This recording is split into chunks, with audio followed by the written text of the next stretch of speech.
Finally, let's look at some of QromaFlip's advanced features that allow you to store frequently used names, relationships, and places, and then use them during the tagging phase. This is a great time saver, so let's get started.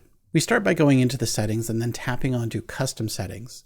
This interface will allow you to store names, relationships, and places.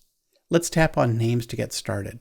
Right now I have an empty list, but I can tap onto this plus icon to start adding names.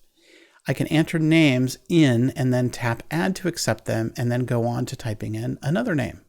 When you're done, tap the Done button and you'll see the names that you've added. This is a great way to add a few names, but there's a much faster method that involves using your Mac or PC. If you have iCloud or Dropbox turned on, access the Settings folder in the QromaFlip directory and you'll see a file called names.txt. Open that file in a plain text editor and then you can type in or paste the names directly into this list. Just make sure you have a carriage return between the names and then save the document and you'll see the names that you've just added appear almost instantly in QromaFlip. Now I can use these names as presets in the metadata editor.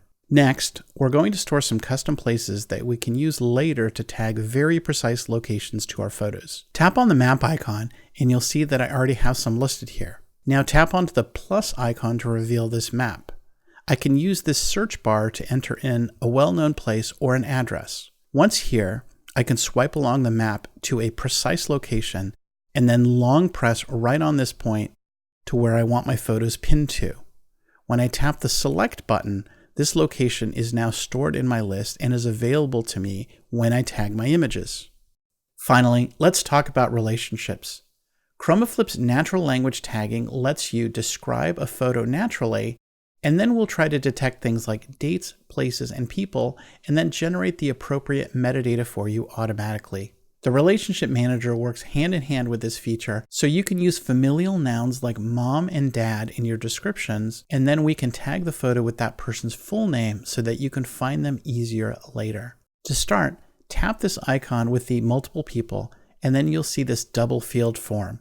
The first part of this field is for the relationship, and the second part is for the name that will get entered whenever we detect that noun. Now I can dutifully type into these boxes, but as we learned from an earlier tip, it's easier to do on my computer using iCloud.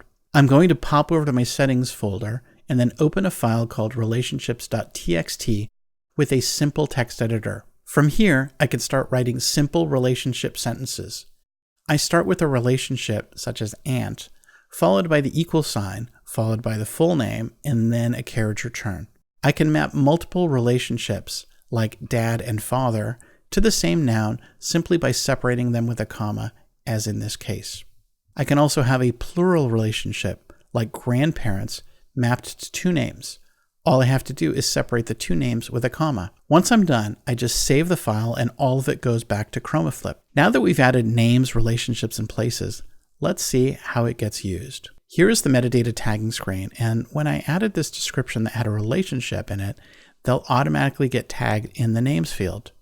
I can also tap onto this name icon to see a list of my pre-stored names and then select any one that I want to use.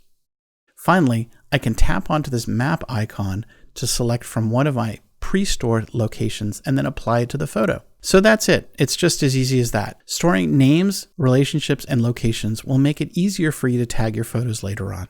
Now there's lots of other advanced features and tips I haven't covered here, so make sure to check out the full user guide to learn about all of them.